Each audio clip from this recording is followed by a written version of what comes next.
കർത്താവെന്ന് അതരം കൊണ്ട് ഏറ്റുപറയണമെങ്കിൽ, യേശുവിന്റെ പാപത്തിന്റെ പരിഹാരത്തിന് വേണ്ടി മരിച്ചു അടക്കപ്പെട്ട് ഉയർത്തെഴുന്നേറ്റുവെന്ന് ഹൃദയത്തിൽ വിശ്വസിക്കണമെങ്കിൽ അതിൻ്റെതായ പ്രായം നമുക്കുണ്ടാകണം.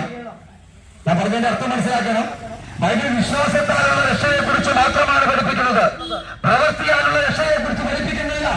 അപ്പോൾ ആ വിശ്വാസത്താലുള്ള രക്ഷ നമ്മൾ അറിവ് വെച്ചതിന് ശേഷം യേശുവിന്റെ കർത്താവാണെന്ന്, യേശുവിന്റെ പാപത്തിന്റെ പരിഹാരത്തിന് വേണ്ടി മരിച്ചു എന്ന ഹൃദയത്തിൽ വിശ്വസിച്ച് അതിനെ കർത്താവായി ഏറ്റുപറയുമ്പോൾ മാത്രമേ ആ മനുഷ്യനെ രക്ഷ പ്രാപിക്കുകയുള്ളൂ.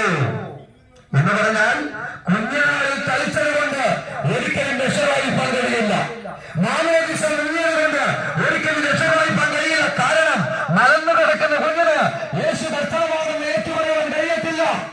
മലന്നു കിടക്കുന്ന കുഞ്ഞിന് ആ യേശുവിന്റെ പാപത്തിന്റെ പരിഹാരത്തിന് വേണ്ടി മരിച്ചടക്കപ്പെട്ട് ഉയർത്തെഴുന്നേറ്റുവെന്ന് ഹൃദയത്തിൽ വിശ്വസിപ്പാൻ കഴിയില്ല. അതുകൊണ്ട് തളിച്ചത് കൊണ്ടോ മാമോദിസം മുങ്ങിയതുകൊണ്ടോ ഒരിക്കലും രക്ഷ പ്രാപിക്കാൻ കഴിയില്ല എന്ന് ബൈബിൾ വ്യക്തമായിട്ട് പ്രസാദിക്കുകയാണ്.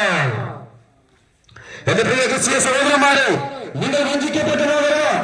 സത്യവചനം കയ്യിൽ വെച്ചിട്ട് അമ്മേ നിത്യ നരകത്തിലേക്ക് നിങ്ങൾ പോകരുത്. ആ ഒരു ഉദ്ദേശത്തോട്